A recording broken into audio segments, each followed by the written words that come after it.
shoutout yan sa mga taga Balukawe. Lalo na sa tatay ko at sa family ko na kapatid ko na isa dyan. Shoutout sa iyo, kapatid.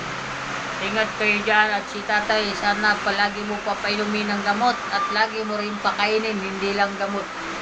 At lagi sana tay, magpagaling ka at huwag mong abusuhin ulit ang katawan mo kasi yan, umuwi ka dyan sa Masbate, Balukawe para magpagaling. Sabi mo, uwi ka, magpagaling dyan. Sana magpagaling ka.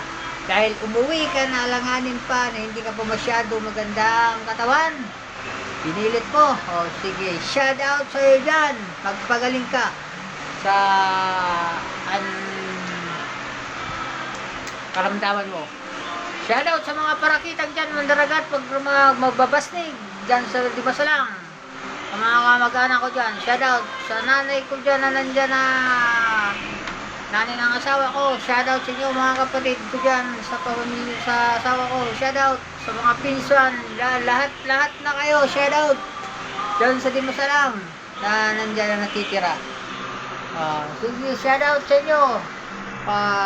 Bisitahin nyo ang Facebook ko, like nyo sa YouTube, Donald Mitra. I-type nyo lang at makikita nyo lahat ng video ko na parte sa buhay ko.